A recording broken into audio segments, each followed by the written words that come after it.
चलिए, अब देखो अपन ने पिछली क्लास के अंदर हमने ये एम फेज के अंदर माइटोसिस पढ़ लिया था, कंप्लीट कर लिया था, ठीक है, माइटोसिस कंप्लीट कर लिया था और लास्ट में हमने साइटोकाइनेसिस पे ख़त्म किया था, जिसमें एनिमल सेल और प्लांट सेल के अंदर हमने अलग अलग मेथड पढ़े थे कि किस तरीके से होता है। ये जैसे हमने ये तो अपन ने इंटरफेस की बात करी थी, यहाँ से अपन ने स्टार्ट किया था इसके अंदर, ये रहा, ठीक है, एम फेज हमने यहाँ से स्टार्ट किया। पहली हमने प्रोफेज पढ़ी थी जिसमें हमने उसके कुछ करेक्टरिस्टिक्स पढ़े थे। माइटोटिक स्पिंडल अरेंज होता है, सेंट्रियोल मूव करता है और एक 4 सेंट्रियोल और 2 अपने को क्या मिलते हैं, सेंट्रोसोम, ये चीज़ें। फिर क्रोमोसोम चले जो अपने अपोजिट पोल पे सेंट्रियोल चला जाता है, न्यूक्लियर मेम्ब्रेन डिसइंटीग्रेट हो जाती है। साथ में हमने अच्छा हाँ एक चीज़ और अपन ने पढ़ी थी, ये प्लांट सेल के अंदर सेंट्रियोल नहीं होता तो इसके पास में कौन सा होता है, गामा ट्यूबुलिन रिंग कॉम्प्लेक्स होता है जो कि स्पिंडल फाइबर। इसके बेसिस पे हमने देखा था 2 तरीके का होता है, एक होता है अगर यहाँ पे एस्ट्रल रेज नहीं बन रही तो उसको अपन क्या बोलेंगे, एन एस्ट्रल, और जिसमें एस्ट्रल रेज बन रही है उसके अंदर अपन क्या बोलेंगे, एस्ट्रल डिवीजन। देन हमने ये मेटाफेज देखा, मेटाफेज का करेक्टरिस्टिक्स क्या होता है, मतलब ट्रांजिशन टू मेटाफेज का क्रोमोसोम जो होते हैं साइटोप्लाज्म के अंदर स्प्रेड होते हैं, और मेटाफेज का क्या होता है, इक्वेटोरियल प्लेट के ऊपर आ जाते हैं, ठीक है। इक्वेटोरियल प्लेट के ऊपर हमारे को यहाँ पे 2 तरीके के स्पिंडल फाइबर दिखते हैं, कंटिन्यूअस और एक डिसकंटिन्यूअस, ठीक है। देन हमने लेट मेटाफेज के अंदर देखा था कि क्रोमेटिड स्प्लिट हो जाते हैं। क्रोमेटिड स्प्लिट होने के बाद में आपको जो भी बेस्ट स्टेज जो होती है वो अपने पास में स्टडी के लिए होती है अपने पास में मेटाफेज, जिसमें हम स्टडी ऑफ क्रोमोसोम करते हैं। जैसे कि ज़्यादातर जो भी स्टडी होती है अपने मेटाफेज में होती है। मॉर्फोलॉजी की स्टडी कर सकते हो, कैरियोटाइप की स्टडी कर सकते हो, क्रोमोसोम के नंबर काउंट कर सकते हो, ये चीज़ अपन ने पढ़ा था। देन मैंने सिखाया था कि यहाँ पे आपको कितने क्रोमोसोम दिखाई दे रहे हैं, 2, और यहाँ पे 2 क्रोमोसोम दिखाई दे रहे हैं, तो यानी अगर अपन ये इसकी प्लॉइडी की सेल की प्लॉइडी की अगर अपन बात करें तो टोटल अगर इधर क्रोमोसोम देखेंगे सेल के अंदर तो हमारे को 46 दिखेंगे और डिप्लॉइड सेल है, ठीक है। लेकिन जैसे ही एनाफेज आता है तो इसके अंदर सेंट्रोमियर क्या हो जाता है, स्प्लिट होने की वजह से हर एक क्रोमेटिड किसके इक्विवेलेंट हो जाता है, क्रोमोसोम के। तो एक क्रोमेटिड के अंदर एक डीएनए, एक क्रोमोसोम के अंदर एक डीएनए, हर एक क्रोमेटिड ये। तो क्रोमोसोम का नंबर पहले कितना था, 2, फिर बाद में कितना हो गया, 4, तो डबल हो गया। तो यहाँ पे एनाफेज एक ऐसी स्टेज होती है जिसके अंदर क्या होता है, क्रोमोसोम नंबर डबल हो जाता है। और एक एंजाइम बताया था जो सेपरेट करने वाला होता है जिसको अपन क्या बोलते हैं, सेपरेस। और यहाँ पे क्या होता है, आपके नंबर ऑफ क्रोमोसोम क्या हो जाते हैं, डबल। ये क्वेश्चन देखो कई बार पूछा जाता है लेकिन अपने को पता नहीं चलता, अपन क्रोमोसोम डबल को सोच करके एस फेज लगा देते हैं तो ऐसा लगता है। लेकिन वहां ध्यान रखना कि जब मैंने आपको एस फेज पढ़ाया था तो वहां पे ये बोला था कि डीएनए डबल होता है, डीएनए का क्या हो जाता है, कंटेंट डबल, साथ में क्रोमोसोम डुप्लीकेशन का मतलब क्रोमोसोम का साइज क्या हो जाता है, इंक्रीज हो जाता है। ये चीज हमने पढ़ी थी। देन हमने लास्ट में लेट एनाफेज, टीलोफेज को हमने बोला था कि ये अपने रिवर्स प्रोफेज होता है, और रिवर्स प्रोफेज उसके बाद में हमने लास्ट में खत्म किया था साइटोकाइनेसिस, ठीक है। एनिमल सेल में क्या बनता है, फरो, और प्लांट सेल में क्या बनता है, सेल प्लेट। इस फरो का फॉर्मेशन कौन करता है, माइक्रोट्यूब्यूल में 2 एक्टिन और मायोसिन ये कॉन्ट्रैक्ट करते हैं, कहां से, पेरीफ्री से सेंटर की तरफ, और यहां पे क्या होता है, सेंटर से पेरीफ्री की तरफ। तो सेंटर, पेरीफ्री से सेंटर की तरफ जाते हैं तो उसको अपन क्या बोलते हैं, सेंट्रीपिटल, और सेंटर से पेरीफ्री की तरफ जाते हैं तो उसको अपन क्या बोलते हैं, सेंट्रीफ्यूगल बोलते हैं। और इधर ये जो अपने पास में ये पूरा का पूरा जो स्ट्रक्चर बनता है जिसमें Golgi body, fragment of ER और फ्रेगमेंट ऑफ जो अपने स्पिंडल फाइबर, ये तीनों मिलकर के एक स्ट्रक्चर बनाते हैं जिसको अपन क्या बोलते हैं, फ्रैग्मोप्लास्ट बोलते हैं। चलें भाई आगे, आज अपन इसके अंदर बात करते हैं जो उसके नेक्स्ट जो डिवीजन जिसको अपन बोलते हैं मियोसिस। एम फेज की ही जब अपन बात कर रहे हैं तो इसमें अपन बात करेंगे, ठीक है, हम एम फेज ही पढ़ रहे हैं, और ये जो एम फेज हम पढ़ रहे हैं ये कौन सा है, मियोटिक डिवीजन, ठीक है। मियोटिक डिवीजन बोलो या फिर इसके अंदर आप मियोसिस बोलो, ठीक है।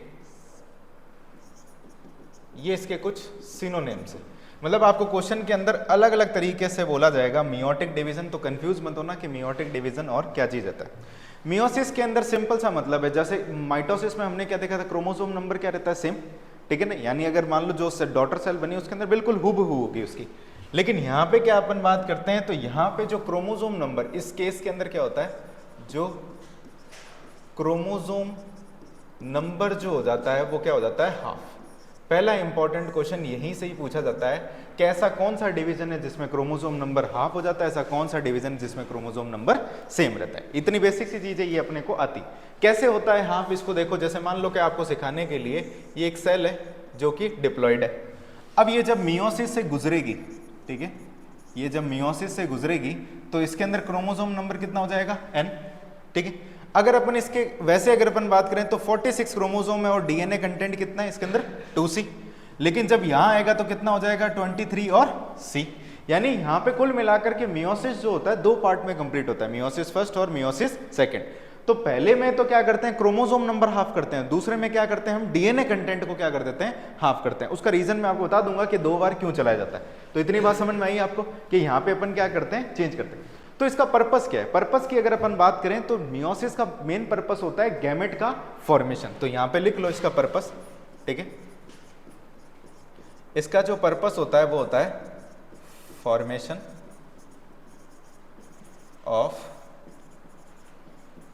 गैमेट, ठीक है भाई। गैमेट के फॉर्मेशन के लिए क्या किया जाता है, मियोसिस को अपन बात करते हैं मियोसिस को चलाया जाता है।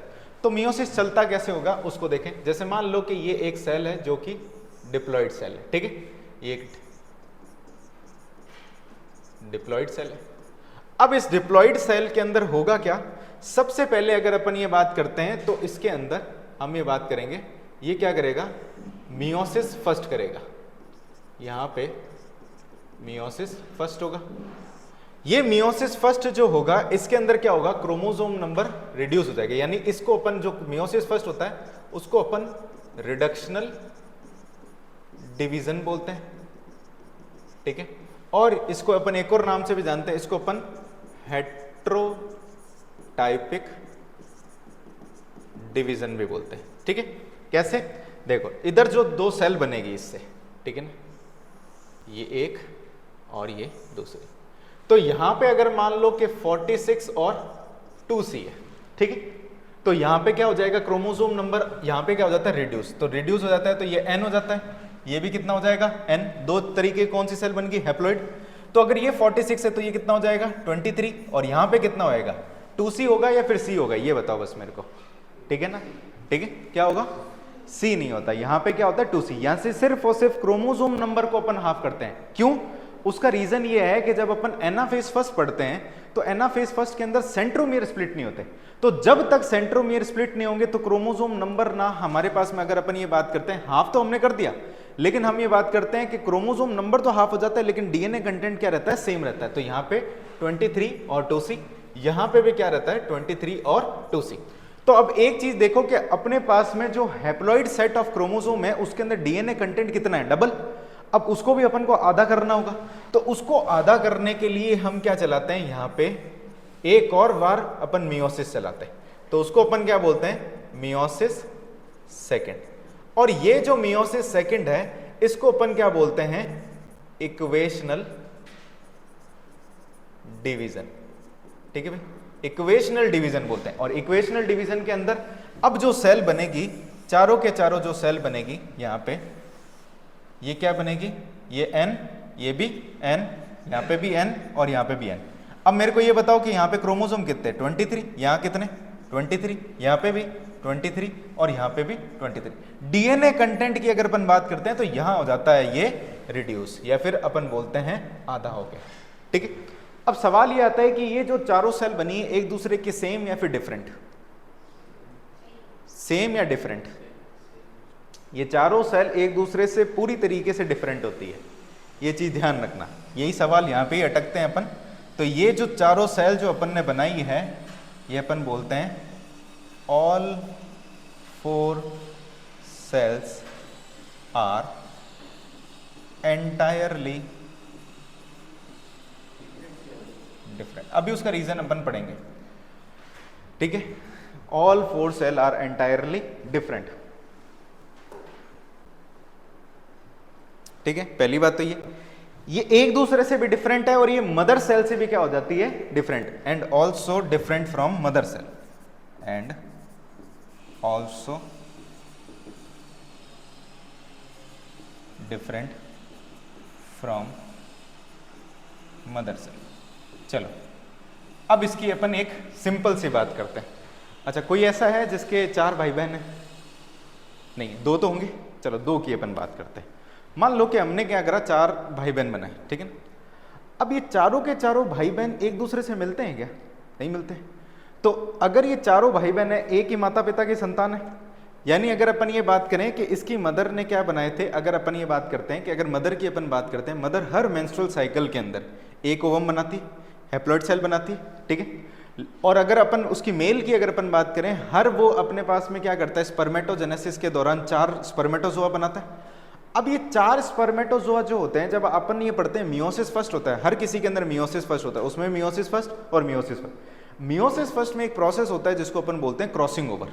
क्रॉसिंग ओवर का मतलब ये होता है जैसे एक क्रोमोसोम, होमोलोगस क्रोमोसोम के बीच में क्या होता है, अपने पास में क्रॉसिंग ओवर होता है, जिससे इधर का कंटेंट इधर चला जाता है, इधर का कंटेंट, मतलब अपन ये बोलते हैं कि जीन का क्या हो जाता है, डीएनए का एक्सचेंज होता है। तो जो अपने आगे वाली जनरेशन में जाता है मदर के डीएनए से, और इसका डीएनए जो होता है वो अपन ये बोलते हैं बिल्कुल सिमिलर नहीं होता, चेंज होता है। और ऐसा इसलिए आता है वेरिएशन लाने के लिए। वेरिएशन का मतलब ये होता है परिवर्तन लाने के लिए, और वेरिएशन का रीजन इसलिए लाया जाता है कि ताकि हम इवोल्यूशन के अंदर आगे बढ़ सके। इतनी बात सुन रहे। इसलिए सारी की सारी सेल क्या है, डिफरेंट है, और हर किसी के अंदर एक पर्टिकुलर या फिर अपन बोलते हैं कि अलग अलग तरीके के करैक्टर दिखाई देते हैं। जैसे अगर मान लो कि तुम अपने चारों भाई बहन को भी देखोगे तो चारों के चारों अलग अलग दिखाई देते हैं, मतलब शक्ल सूरत जो होती है अपन ये बोलते हैं कुछ कुछ मिक्स होती है, कुछ कुछ मिलती है, लेकिन अपन ये बोलते हैं बिल्कुल एंटायरली सेम नहीं होते। ना ही हम मदर से सेम दिखते हैं, ना ही हम आसपास में सेम दिखते हैं, तो कुछ ना कुछ हमारे डीएनए के अंदर क्या हुआ है, डिफरेंस आया है। इतनी बात समझ में। तो ये जो रीजन है इसी को अपन अभी अपन पढ़ेंगे डिटेल के अंदर। तो यहां पे जो अपन ने मियोसिस सेकंड किया है उसका पर्पस क्या है, डीएनए कंटेंट को अपन को क्या करना है, हाफ करना है। और यहां जो अपन ने मियोसिस फर्स्ट करते हैं उसका पर्पस क्या है, अपन ने बढ़ाया कि क्रोमोसोम नंबर को क्या करना है, हाफ करना है। तो मैं यहां पे ये भी लिख देता हूं कि पर्पस ऑफ मियोसिस फर्स्ट, यहां पे ऐसे लिख लो, कॉपी के टॉप पे लिख लेना चाहे तो ऐसे लिख, मियोसिस फर्स्ट का पर्पस क्या है, ठीक है, क्रोमोसोम नंबर को रिड्यूस करना, क्रोमोसोम नंबर रिड्यूस होते हैं। और मियोसिस सेकंड का पर्पस है डीएनए कंटेंट हाफ करना, ठीक है ना। मैं यहां पे एक शॉर्ट के अंदर लिख रहा हूं, यहां पे क्रोमोसोम नंबर रिड्यूस जो होगा वो मियोसिस फर्स्ट में होगा, और डीएनए कंटेंट हाफ जो होगा वो कहां पे होगा, मियोसिस सेकंड के अंदर होगा। क्वेश्चन आएगा, कर लोगे कि किस में हाफ होता है, किस में क्या चीज हाफ होती है, उसकी बात ध्यान रखना। क्रोमोसोम नंबर रिड्यूस हो, हाफ हो, तो वो मियोसिस फर्स्ट, और डीएनए कंटेंट हाफ हो तो इसको अपन बोलते हैं मियोसिस सेकंड बोलते हैं। इतनी बात पल्ले पड़ी। चलें आगे अपन।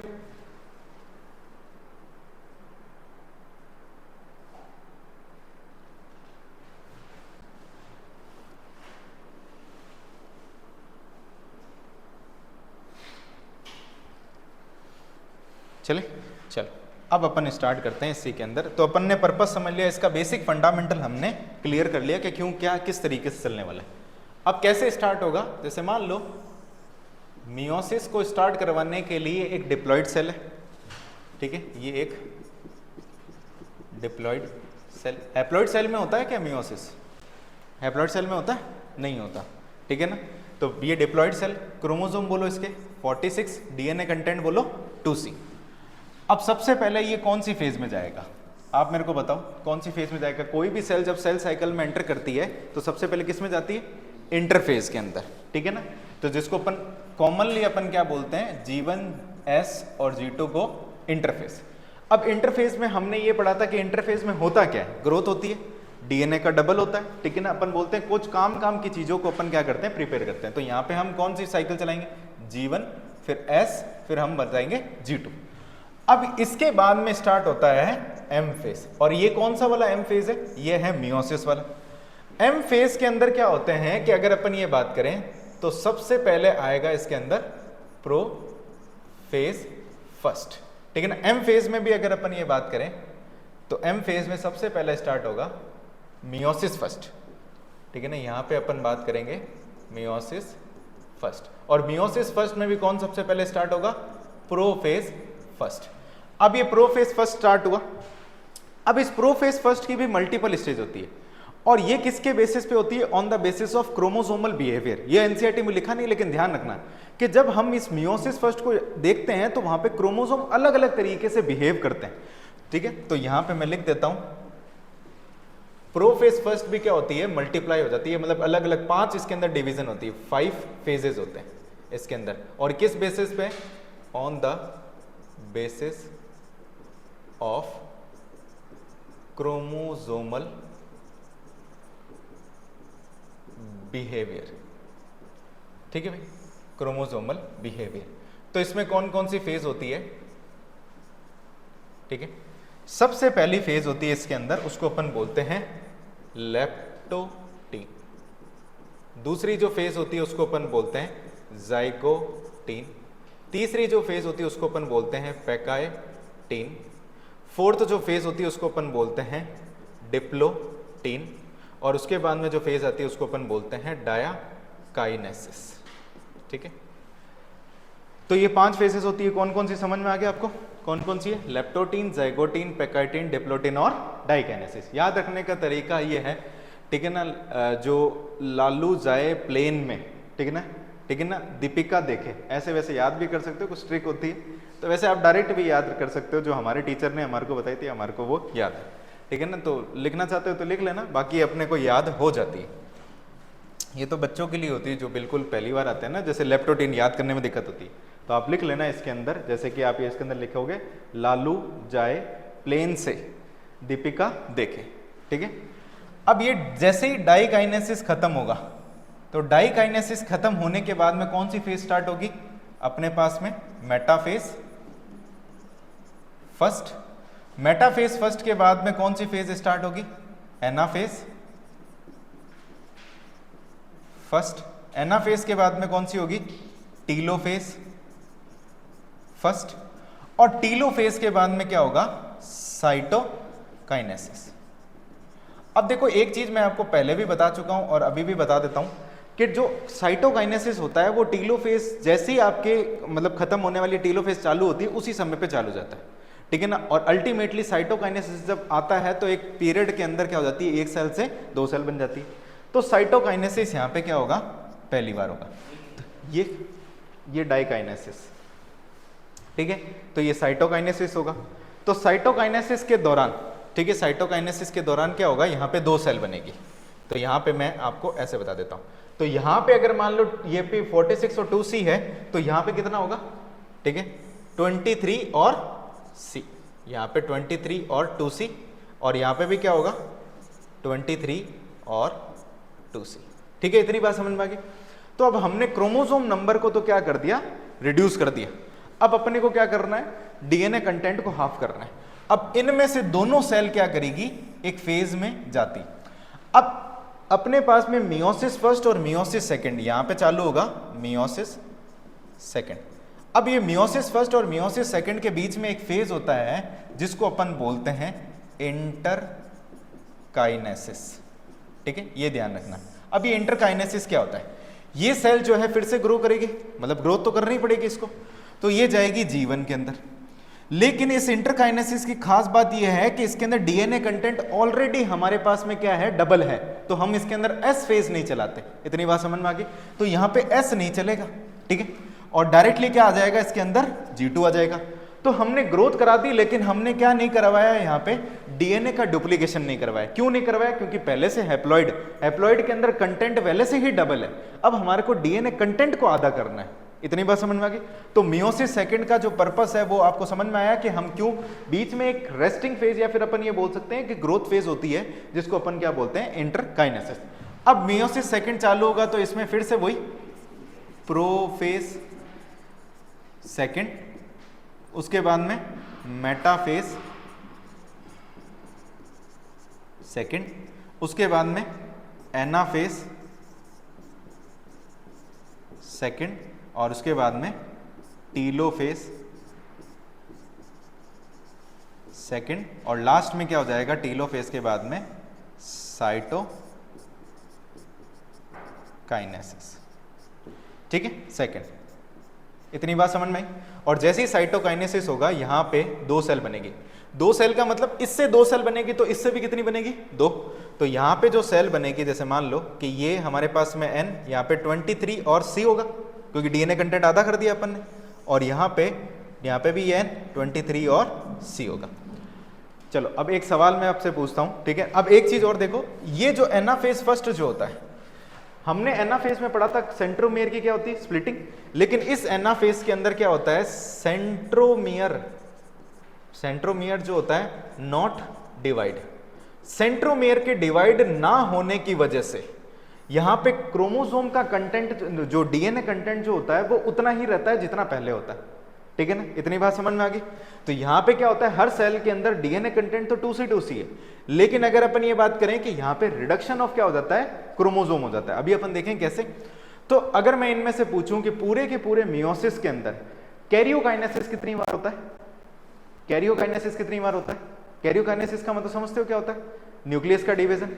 तो ये हमने कल पढ़ा था कि ये प्रोफेज से लेकर के टीलोफेज तक कैरियोकाइनेसिस, प्रोफेज से लेकर के जो अपने टीलोफेज तक कैरियोकाइनेसिस। तो कैरियोकाइनेसिस कितनी बार हुआ, 2 बार। साइटोकाइनेसिस कितनी बार हुआ, 2 बार। एस फेज कितनी बार हुआ, 1 बार। सेंट्रोमियर स्प्लिट कितनी बार हुआ, 1 बार, ठीक है ना। तो ये कुछ की पॉइंट है, ये ध्यान रखना, ठीक है। तो मैं यहां लिख देता हूं, यहां पे मियोसिस के अंदर, ठीक है, मियोसिस के अंदर अगर अपन ये बात करें, एस फेज जो होता है 1 बार मूव करता है। 1 बार का मतलब समझ गए ना, यहां पे 1 टाइम, ठीक है ना, 1 टाइम, ठीक है। साइटोकाइनेसिस 2 टाइम्स, ठीक है। कैरियोकाइनेसिस 2 टाइम्स, 2 बार होता है। और स्प्लिटिंग ऑफ सेंट्रोमियर, ठीक है, जो सेंट्रोमियर स्प्लिट कितनी बार करता है, स्प्लिट करता है 1 टाइम, ठीक है ना भाई। अब जो भी ऑल पॉसिबल क्वेश्चंस होते हैं वो अपन ने यहाँ पे देख ली, ठीक है ना, कितने तरीके के क्वेश्चन आते हैं। अब पूछने वाला कैसे भी पूछ सकता है, लेकिन कंसेप्ट मैंने आपको एक रोड मैप यहाँ पे बता दिया कि क्या चीज़ है। अब एक चीज़ मेरे को और बताओ कि इंटरकाइनेसिस और इंटरफेज में से बड़ा कौन होगा इसमें से, इंटरकाइनेसिस और इंटरफेज में से बड़ा कौन होगा, इंटरफेस बड़ा होगा, एस फेज नहीं चल रहा। तो सिंपल सी बात है। तो यहाँ पे अपन एक चीज़ और ध्यान रखना, यहाँ लिख देता हूँ, ठीक है। इंटरफेस जो होता है बड़ा होता है इंटरकाइनेसिस, और इसका रीजन आपको पता है, एक में एस फेज चल रहा है और एक में एस फेज नहीं चल रहा, ठीक है ना। और एक में एस फेज क्यों नहीं चल रहा, उसका रीजन समझ में आया, क्योंकि डीएनए कंटेंट ऑलरेडी वहां पे जाता है। हर क्रोमेटिड क्या चाहता है, उसके पास में क्या रहे, एक डीएनए, एक क्रोमेटिड एक डीएनए। क्रोमेटिड तो यहाँ पे अगर मान लो कि अगर अपन बात करते हैं 2 क्रोमेटिड है और यहाँ पे 2 डीएनए है, अब अपन को उस क्रोमेटिड को भी अलग करना है और डीएनए को भी अलग करना है। क्रोमोसोम तो आधे हो चुके हैं, जैसे पहले अगर मान लो कि हमारे ऐसे क्रोमोसोम थे, 46 क्रोमोसोम थे, तो दोनों क्रोमोसोम आप सामने सामने आए, मतलब 23। अब ये 23 एक सेल में चले गए, ये 23 एक सेल में चले गए, लेकिन डीएनए थोड़ी ना आधा हुआ। अब ये जो क्रोमोसोम था उसमें 2 क्रोमेटिड थे, वैसे कि वैसे। अब अपन क्या करेंगे, नेक्स्ट फेज में जाएंगे तो अब इसको अलग करेंगे और इसको अलग करेंगे, तो ये फिर 2 सेल बन जाएगी और यहाँ पे 2 सेल, तो टोटल कितनी बन गई, 4 सेल बन गई। इतनी बात समझ में आ गई। इसमें से कुछ देखना है तो देख लो, फिर आगे चलते हैं अपने, ठीक है। अब अपन सबसे पहले स्टार्ट करते हैं। देखो मैं आज आपको पढ़ाऊंगा इसके अंदर प्रोफेज फर्स्ट ही पढ़ाऊंगा, क्योंकि प्रोफेज बहुत बड़ी फेज है, ठीक है ना, सबसे लॉन्गेस्ट फेज है। और आपको दिख रहा है ड्रामेटिक फेज तो है ही सही है, कॉम्प्लेक्स फेज है इसके अंदर। तो सबसे पहले हेडिंग लगाएंगे अपन इसके अंदर, मियोसिस फर्स्ट। हेडिंग लगाओ, सिस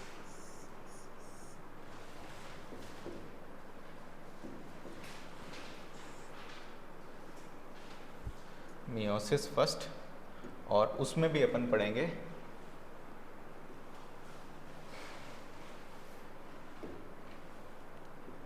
प्रोफेज, ठीक है। इसमें अपने लगा लो हेडिंग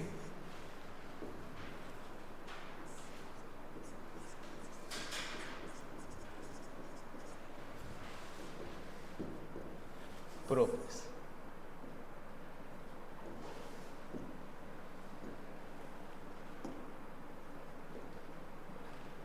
चलो, तो प्रोफेज के अंदर कौन कौन सी फेजेस थी अपने पास में, लेप्टोटीन, जाइगोटीन, पैकाइटिन, डिप्लोटीन और डाइकाइनेसिस। इसी को ही अपन को पढ़ना है। तो पहले मैं डायग्राम बना देता हूँ सारे, आप भी साथ साथ में बना लो, फिर अपन उसको एक साथ में समझ लेंगे कि क्या चीज़ हुआ।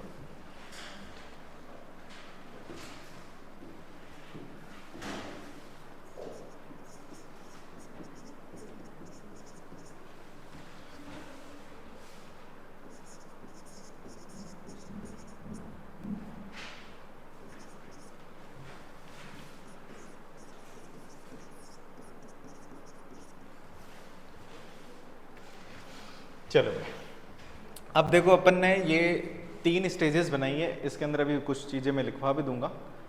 सबसे पहली जो स्टेज है उसको अपन क्या बोल रहे हैं, लेप्टोटीन।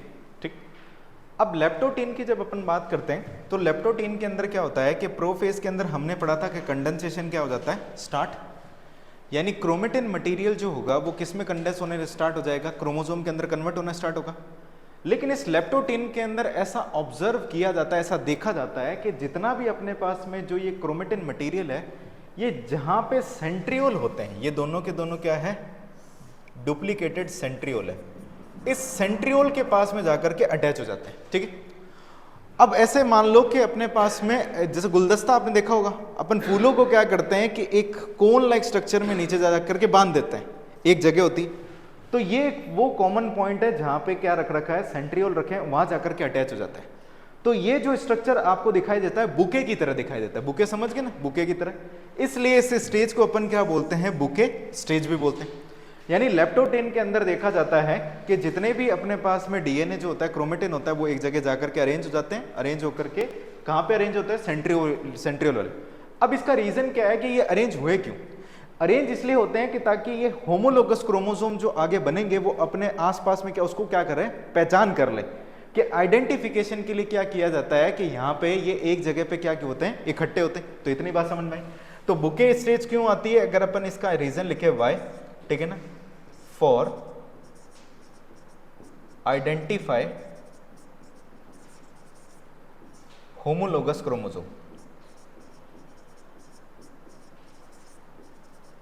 Homologous chromosome. अभी देखो प्रोफेज स्टार्ट ही हुआ है, तो प्रोफेज की स्टार्टिंग के अंदर क्या होता है कि हम ये बोलते हैं कि प्रोफेज की स्टार्टिंग के अंदर न्यूक्लियर मेम्ब्रेन पड़ी रहती है, लेकिन जैसे जैसे प्रोफेज खत्म होने वाला होता है वैसे वैसे न्यूक्लियर मेम्ब्रेन डिसइंटीग्रेट होना चालू होती है। लेकिन तो अभी डिसइंटीग्रेट नहीं हो रही, क्रोमोसोम जो सेंट्रियोल जो है वो अपने पास में डुप्लीकेटेड है, और डुप्लीकेटेड के साथ साथ में क्या हो रहे हैं, ये अपने उस जगह पे पड़े हैं जहां पे जाकर के क्रोमेटिन जो है, तो क्रोमेटिन यहाँ पे एक साथ में आकर के उस पॉइंट पे अरेंज हो जाता है जहां पे क्या रख रखे होते हैं, सेंट्रियोल रखा होता है। क्या इतनी बात क्लियर है आपको? ठीक है। अब इसके बाद में जो स्टेज आती है उसको अपन क्या बोलते हैं, जाइगोटिन। अब देखो जाइगोटिन के अंदर क्या होता है कि ये जो क्रोमोसोम का कंडेंसेशन यानी डीएनए मटेरियल का कंडेंसेशन चल रहा है। अब आप इसमें और इसमें फर्क लगा के देखो, क्या यहाँ पे आपको क्रोमोसोम जैसा स्ट्रक्चर दिखाई दे रहा है, लेकिन ये सारे के सारे क्रोमेटिड जो है आपस में बहुत अच्छी तरीके से चिपक रखे हैं, यानी अपन बोलते हैं क्रोमेटिड सेपरेट नहीं है।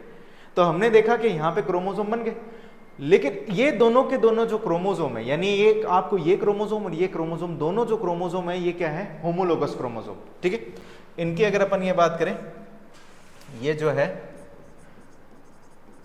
होमोलोगस क्रोमोसोम है। ठीक है, होमोलोगस क्रोमोसोम है। होमोलोगस क्रोमोसोम के बीच में क्या होता है, कुछ प्रोटीन आ जाती है, प्रोटीन आकर के इन दोनों के फेसेस को, यानी एक एक जो सिस्टर क्रोमेटिड हैं उनको क्या कर लेती है, अपने आमने सामने इस तरीके से लगा लेती है। ठीक है ना, सिस्टर क्रोमेटिड को, और बीच में प्रोटीन आकर के एक स्ट्रक्चर बनता है जिसको अपन बोलते हैं ना, जैसे आपने नर्व्स के अंदर पढ़ रखा है, दो एक्सोन और डेंड्राइट्स आपस में क्या करते हैं, क्लोज एसोसिएशन बनाते हैं, उसको अपन क्या बोलते हैं, साइनेप्सिस। ठीक है ना, वहां पे सिनेप्स बोलते हैं अपन इसको, यहां पे अपन क्या बोलेंगे, इसको साइनेप्सिस बोलेंगे। ठीक है, इतनी बात समझना। तो साइनेप्सिस का बनना क्या होता है, इंडिकेट करता है जाइगोटिन के स्टेज को। तो ये कई बार क्वेश्चन पूछ रखा है आपके, ठीक है ना, साइनेप्सिस कहां पे दिखाई देता है, कौन सी स्टेज होती है, जाइगोटिन स्टेज होती है। ठीक है, तो प्रोटीन आकर के अब यहाँ पे ये दोनों क्रोमोसोम जब बनते हैं तो एक कॉम्प्लेक्स लाइक स्ट्रक्चर बन जाता है, सिनेप्स प्लस होमोलोगस क्रोमोसोम दोनों मिलकर के कॉम्प्लेक्स बनाते हैं, जिसको अपन क्या बोलते हैं, सिनेप्टोनीमल कॉम्प्लेक्स। अब जब देखा गया तो आपको यहाँ पे एक तरीके से एक स्ट्रक्चर दिखाई दे रहा होगा, यहाँ पे क्रोमेटिड कितने दिखाई दे रहे हैं, 4। तो ऐसा स्ट्रक्चर, ऐसे क्रोमोसोम जिसके, या फिर ऐसे स्ट्रक्चर जिसके अंदर 4 क्रोमेटिड दिखाई देते हैं, उसको अपन क्या बोलते हैं, टेट्राड। और यहाँ पे 2 क्रोमोसोम आपस में अटैच है या फिर एक तरीके से क्लोज एसोसिएशन में, इस तरीके के स्ट्रक्चर को क्या बोलेंगे, बाइवेलेंट। तो बाइवेलेंट की जब अपन बात करते हैं कि एक बाइवेलेंट के अंदर, अच्छा मेरे को बताओ, एक बाइवेलेंट के अंदर कितने क्रोमोसोम होंगे, एक बाइवेलेंट इज इक्वल्स टू होता है 2 क्रोमोसोम के। ठीक है, और अगर क्रोमेटिड की अगर अपन बात करें तो कितने क्रोमेटिड, 4 क्रोमेटिड। अब ऐसा क्वेश्चन भी पूछा जाता है कि एक ऑर्गेनिज्म है जिसके अंदर 20 बाइवेलेंट है, तो क्रोमोसोम कितने होंगे, 40। और अगर 20 बाइवेलेंट है तो क्रोमेटिड कितने हो जाए, 4 से गुणा कर दो। तो अगर बाईवेलेंट जितने दे रखे होंगे तो मल्टीप्लाई बाय 2 करोगे तो कितना आ जाएगा क्रोमोसोम। जैसे कि अगर एक कैलकुलेशन में आपको बता देता हूं, तो बाईवेलेंट को जितने बाईवेलेंट दे रखे उसको मल्टीप्लाई 2 करोगे तो आपको क्या मिल जाएगा, क्रोमोसोम मिल जाएगा। और बाईवेलेंट को अगर 4 से मल्टीप्लाई करोगे तो क्या मिल जाएगा, टोटल नंबर ऑफ क्रोमेटिड मिल जाएगा। क्या इतनी बात पल्ले पड़ी आपको? तो ये बाईवेलेंट से बहुत सारे क्वेश्चन आते हैं। और बाईवेलेंट किसके बीच में, मतलब क्या होता है बाईवेलेंट, दो होमोलोगस क्रोमोसोम के बीच में जब अपने पास में क्या होता है, सिनेप्सिस बनता है, उस सिनेप्सिस लाइक स्ट्रक्चर को अपन क्या बोलते हैं, सिनेप्टोनीमल कॉम्प्लेक्स। और यहाँ पे अपन क्या बोलते हैं, बाईवेलेंट। लेकिन खास बात यह है कि यहाँ पे बाईवेलेंट जो होता है वो हमारे को क्लियरली विजिबल नहीं होता, ठीक है ना, ये पॉइंट भी ध्यान रखना। तो बाईवेलेंट बना कहाँ पे, जाइगोटिन में, लेकिन क्लियरली विजिबल नहीं है। तो क्लियरली विजिबल कहां होगा, इसके अगली स्टेज में। जो यहां बना है वो दिखाई नहीं दे रहा, तो कहां पे दिखाई देगा, उसकी अगली स्टेज में। तो अगली स्टेज आती है पैकाइटिन। और पैकाइटिन से हर बार कितने ही कितने क्वेश्चन आते हैं। सेल साइकिल में जो सबसे फेवरेट टॉपिक होता है वो होता है मियोसिस फर्स्ट, क्योंकि मियोसिस फर्स्ट में इतनी सारी इंफॉर्मेशन है तो क्वेश्चन पूछे जाते हैं। पैकाइटिन की जब अपन बात करते हैं, ठीक है, तो पैकाइटिन एक ऐसी स्टेज होती है जिसके अंदर जो अपने पास में टेट्राड बना है वो अपने को यहाँ पे क्या होता है, क्लियरली विजिबल हो जाता है। तो क्लियरली विजिबल हुआ। अब होता यह है कि यहाँ पे टेट्राड बन गया। अब आप यहाँ पे देखो क्रोमेटिड थोड़े थोड़े से सेपरेट होने लग गए। पूरी तरीके से क्रोमोसोम लाइक स्ट्रक्चर तो नहीं बन रहा, लेकिन क्रोमेटिड थोड़े थोड़े सेपरेट होने लगे। अब होता यह है कि ये दोनों जो ये पूरा का पूरा कौन सा है, होमोलोगस क्रोमोसोम।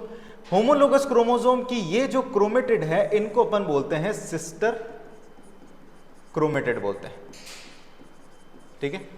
इन सिस्टर क्रोमेटिड के बीच में क्या होता है कि ये जो क्रोमोसोम की क्रोमेटिड है आपस में क्या कर जाती है, यहां पे फ्यूज करती है। एक यहां पे क्या होता है, एक नोड्यूल लाइक स्ट्रक्चर बन जाता है जिसको अपन क्या बोलते हैं, रिकॉम्बिनेशन नोड्यूल बोलते हैं। इतनी बात समझ में आई। रिकॉम्बिनेशन नोड्यूल किसके बीच में बना, सिस्टर क्रोमेटिड के बीच में बनता है, नॉन सिस्टर क्रोमेटिड के बीच में नहीं बनता, ठीक है ना। सॉरी उल्टा बोल दिया मैंने, non sister chromatid homologous chromosome के नॉन सिस्टर क्रोमेटिड। ये क्रोमोसोम ये क्रोमोसोम, दोनों क्रोमोसोम होमोलोगस, ये आपस में क्या है, सिस्टर, और ये क्या है, नॉन सिस्टर, ठीक है। इतनी बात समझ। तो नॉन सिस्टर के बीच में क्या हुआ, अपने पास में रिकॉम्बिनेशन नोड्यूल बना।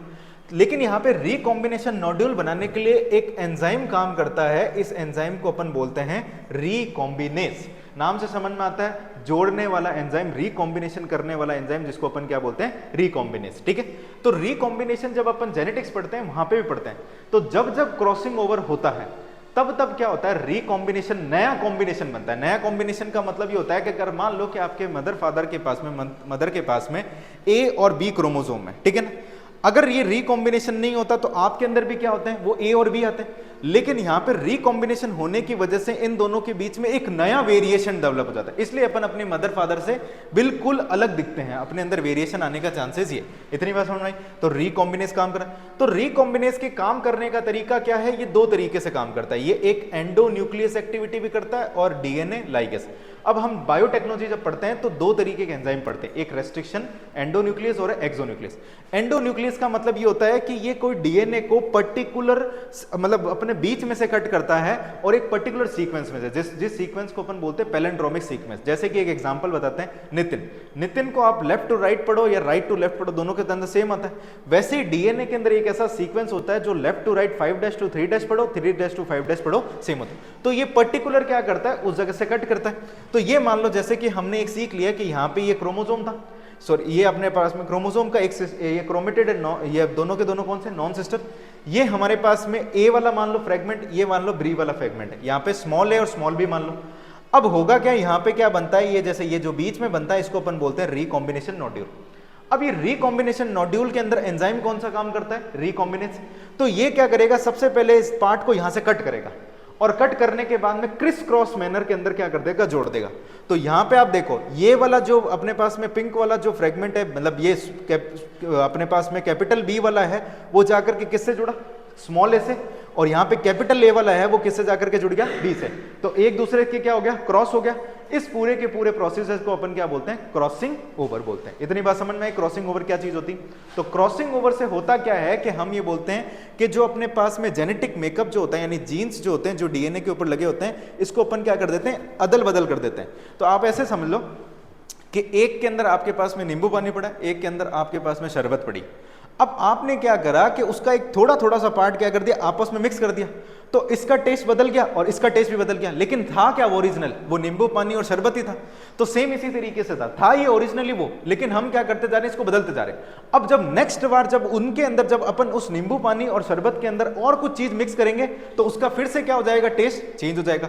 यानी धीरे धीरे हम क्या लेकर के आ रहे हैं, उसके अंदर परिवर्तन लेकर के आ रहे हैं, वेरिएशन लेकर आ रहे हैं। और वेरिएशन का फायदा क्या है कि हर बार कुछ नई चीज मिलती है जो कि इस दुनिया के अंदर इवोल्यूशन करने के लिए क्या होती है, काम में आती है। तो पर्पस ऑफ क्रॉसिंग ओवर क्या है, हमारे पास में इवोल्यूशन है। इतनी बात समझ में आ गई, ये चीज अपने बहुत इंपॉर्टेंट है, इसको भी देख लो। फिर इतनी बात समझ में आ गई, ये बहुत इंपॉर्टेंट है, ये आपको ध्यान रखना कि क्या क्या चीजें, कौन कौन सा इवेंट हुआ है, खास करके बाइवेलेंट। हर एक चीज जो मैंने आपको यहाँ पे बताई है, हर चीज आपकी इंपॉर्टेंट है।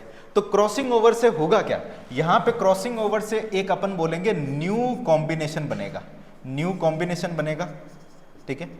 और जब नया कॉम्बिनेशन बनता है, पहले से कोई कॉम्बिनेशन था, फिर से एक नया कॉम्बिनेशन बना, तो उसके लिए पहले से अगर था और फिर से एक नया बना तो उसके लिए शब्द कौन सा लगाते हैं अपन, री का मतलब होता है अगेन, वापस से एक कॉम्बिनेशन बना, तो न्यू कॉम्बिनेशन को अपन क्या बोलते हैं, रीकॉम्बिनेशन।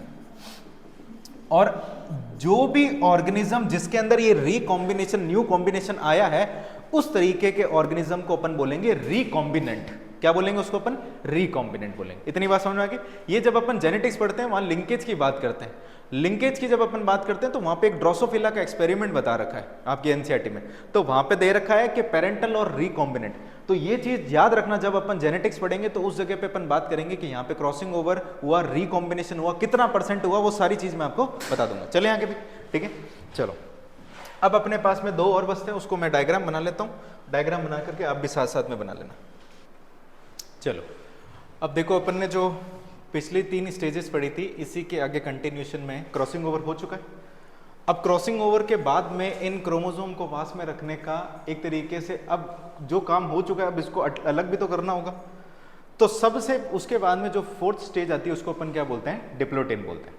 अब डिप्लोटेन में क्या होता है, जो सिनेप्स बना था उस सिनेप्स को क्या करते हैं, वापस से तोड़ने लग जाते हैं। तो सिनेप्स को जब तोड़ेंगे तो ब्रेक करेंगे सिनेप्स को, उस स्टेज को, यानी इसमें देखा जाता है डी सिनेप्सिस, यानी जो बीच में प्रोटीन है वो हटने लगती है और ये क्रोमोसोम जो होते हैं ये एक दूसरे से दूर जाते रहते हैं। तो अपन ये बोलते हैं कि जो कॉम्प्लेक्स बना था, डिसोल्यूशन क्या हो जाता है, किसका हो जाता है, सिनेप्टोनीमल कॉम्प्लेक्स का। ये क्वेश्चन भी कई बार पूछा गया है कि सिनेप्टोनीमल कॉम्प्लेक्स बनता किसमें, जो अपने जाइगोटिन के अंदर, लेकिन टूटता किसमें, डिप्लोटेन के अंदर, ठीक है। इतनी बात समझ।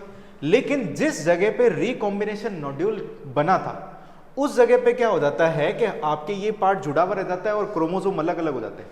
तो अगर ऐसे मान लो कि पहले ये ऐसे जुड़े हुए थे, अब ये अलग होने लगते हैं, तो ऐसा हो जाता है, ये ऐसे क्रॉस में आ जाता है। तो यहाँ पे एक आपको स्ट्रक्चर दिखाई दे रहा होगा, एक्स शेप स्ट्रक्चर दिखाई देता है। तो ये जो एक्स शेप स्ट्रक्चर दिखाई देता है, इस स्ट्रक्चर को अपन बोलते हैं क्याजमेटा बोलते हैं। तो एक्स शेप स्ट्रक्चर अपन को अपीयर होता है यहाँ पे कौन सी स्टेज के अंदर, डिप्लोटेन स्टेज के अंदर, जिसको अपन बोलते हैं क्याजमेटा। ये दिखाई दे रहा है जहां पे रिकॉम्बिनेशन नोड्यूल बन रखा था उस जगह पे। तो अब क्या होता है कि ये जो स्टेज होती है इंपॉर्टेंट किस लिए है कि जब अपन oogenesis पढ़ते हैं तो हम ये बोलते हैं कि जो फीमेल के अंदर जो ऊ साइट होता है, ऊ साइड के अंदर मियोसिस फर्स्ट जो होता है अपने बोलते हैं प्यूबर्टी से पहले अरेस्टेड ही रहता है। कौन सी स्टेज के अंदर, डिप्लोटेन स्टेज, प्रोफेज फर्स्ट की डिप्लोटेन स्टेज, याद आया अपने को। तो वर्टिब्रेट्स जो होते हैं, उन वर्टिब्रेट्स का जो ऊ साइट होता है वो कुछ वर्टिब्रेट्स का ऊ साइट मंथ के लिए क्या होता है वहां पे अरेस्टेड रहता है या फिर लास्ट स्टे रहता है यहाँ पे, और कुछ का ईयर के लिए। अब ईयर की अगर अपन बात करें तो ह्यूमन फीमेल के अंदर क्या होता है कि प्यूबर्टी जो होती है वो 13 साल की उम्र से लेकर के, मतलब स्टार्टिंग जो फेज होता है वो 13 ईयर होता है। 13 ईयर के बाद में प्यूबर्टी एक पूरा का पूरा एक पीरियड है, यानी उसको आने में ऐसा थोड़ी ना होता है कि भाई ऐसा 13 साल हुआ, रात को जीएनआरएच रिलीज हुआ और सुबह प्यूबर्टी आ गई, सरप्राइज, ठीक है ना, ऐसा तो बिल्कुल नहीं होता। इसके अंदर पूरे के पूरे प्रोसेस के अंदर क्या होता है, समय लगता है, 5, 7, 8 महीने लगते हैं। उसके अंदर जो फीमेल के अंदर कुछ सेकेंडरी सेक्सुअल कैरेक्टर डेवलप होते हैं, तब हम क्या बोलते हैं ये चीज। तो सेकेंडरी सेक्सुअल कैरेक्टर का आना, और जब अपन ये बोलते हैं कि फीमेल को प्यूबर्टी के बारे में कैसा पता चलता है कि फर्स्ट मेंस्ट्रुअल साइकिल का ब्लीडिंग फेज स्टार्ट होता है। हालांकि ब्लीडिंग जब अपन मेंस्ट्रुअल साइकिल पढ़ाएंगे तो मेंस्ट्रुअल साइकिल में पहला फेज जो होता है ना, मतलब टेक्निकली जो अपने को पूरी की पूरी जो आपके समाज के अंदर बायोलॉजी की जो बुकें हैं उसके अंदर, मतलब अपन ये बोलते हैं कि समझने के लिए उसको खोटा ही लिख रखा है। खोटा लिखने का मतलब ये होता है कि जो कार्डियक साइकिल होता है, जैसे कार्डियक साइकिल के अंदर ऐसे नोड कहाँ पे होता है जो अपने पास में एट्रियम के पास में होता है, लेकिन पढ़ाते हैं उसको वेंट्रिकल से। क्योंकि वेंट्रिकल इंपॉर्टेंट है, अपने को साइकिल का मतलब होता है जहां से घूम के आए वहीं चलना है। तो कार्डिक साइकिल, जो मेंस्ट्रुअल साइकिल की भी अगर अपन बात करें, जब साइंटिस्ट ने स्टडी करी तो फीमेल को ऐसा लगता था कि मेंस्ट्रुअल साइकिल का स्टार्ट होने का मतलब ब्लीडिंग होना है, हालांकि वो लास्ट में होती है, लेकिन स्टार्टिंग क्या कर दिया, ब्लीड। तो इसलिए एनसीईआरटी ने भी क्या कर रखा है, ब्लीडिंग से स्टार्ट कर रखा है। और तुम चाहे एमबीबीएस की बुक पढ़ लो, गायनेकोलॉजिस्ट बन जाओ, हर जगह पे यही चीज, क्योंकि हर फीमेल को ये पता होता है, कॉन्शियसली ये पता होता है कि जब ब्लीडिंग आएगी तभी उसका मेंस्ट्रुअल साइकिल स्टार्ट होगा। हालांकि लेकिन वो ब्लीडिंग क्या होती है, जो पिछले मंथ का मेंस्ट्रुअल साइकिल होता है उसकी ब्लीडिंग होती है, ठीक है। तो यहाँ पे ऊ साइड अरेस्टेड रहता है। अब ये ऊ साइड कब बाहर रिलीज होगा, यानी मियोसिस फर्स्ट कब कंप्लीट होगा, जब वो बच्चा जो होगा वो क्या होगा, प्यूबर्टी के अंदर आएगा, तो जीएनआरएच बढ़ेगा। जीएनआरएच बढ़ने का मतलब एफएसएच आएगा। हर किसी को एफएसएच चाहिए, यानी कुल मिलाकर के एफएसएच आएगा तो उस पूरे की पूरे फेज को क्या कराएगा, कंप्लीट। तो उसको गैमेटोजेनिक फैक्टर भी अपन बोलते हैं। गैमेटोजेनिक मतलब वो गैमेटोसिस जो अपन बोलते हैं, गैमेटोजेनेसिस जो है उसको कंप्लीट कराने का काम करता है। तो कुल मिलाकर के अभी ये ध्यान रखना, ये चीज अपन 12th में भी पढ़ते हैं और ये चीज इधर पढ़ते हैं। तो क्लासमेटा कॉमन। अब डाइकाइनेसिस एक लास्ट स्टेज है जिसके अंदर क्या होता है, ये जो अपने पास में क्लासमेटा जो होता है उसका भी क्या हो जाता है, टर्मिनलाइजेशन हो जाता है, यानी क्लासमेटा भी टूट गया, ठीक है ना। और अल्टीमेटली अपने पास में प्रोफेज खत्म होने को आ गई। तो प्रोफेज के खत्म का चांसेस क्या मिलता है, गोल्जी बॉडी, ईआर, न्यूक्लियोलस और न्यूक्लियर मेम्ब्रेन डिसइंटीग्रेट हो जाती है, डिसअपीयर हो जाती है, फिर डिसइंटीग्रेट हो जाती है। और हम ये देखते हैं माइटोटिक स्पिंडल पढ़ा था हमने, स्पिंडल फाइबर, एस्ट्रल रेज और सेंट्रियोल थे, इनका अरेंजमेंट असेंबल हो जाता है और माइटोटिक स्पिंडल बन जाता है। क्रोमोसोम पूरी तरीके से क्या हो चुके हैं, मतलब अपन ये बोलते हैं कंडेंसेशन इसका कंप्लीट हो चुका है, ठीक है ना। और मेटाफेज में जाते जाते अपन ये बात करते हैं न्यूक्लियर मेम्ब्रेन भी मतलब अपन बोलते हैं डिसअपीयर हो जाती है। और ये जो फेज होती है ये आगे जाकर के ट्रांजिशन टू मेटाफेज के अंदर अपने बताने का काम करती है। ट्रांजिशन टू मेटाफेज का मतलब जब ये न्यूक्लियर मेम्ब्रेन हट जाएगी तो साइटोप्लाज्म और न्यूक्लियोप्लाज्म आपस में मिक्स, क्रोमोसोम तितर बितर हो जाएंगे, यानी हम बोलते हैं अपन बोलते हैं चेंज हो जाएगा, और अल्टीमेटली स्पिंडल फाइबर आएगा और उसको वही प्रोसेस जो अपन ने माइटोसिस में पढ़ा था वो अपन पढ़ेंगे। तो इतनी बात समझ में आ गई। तो ये पूरी की पूरी जो फेजेस होती है ये चीज आपको ध्यान रखनी। बाकी अपन जो metaphase first, anaphase first, telophase first, cytokinesis और मियोसिस सेकंड, ये अपन नेक्स्ट क्लास के अंदर, नेक्स्ट लेक्चर के अंदर पढ़ेंगे।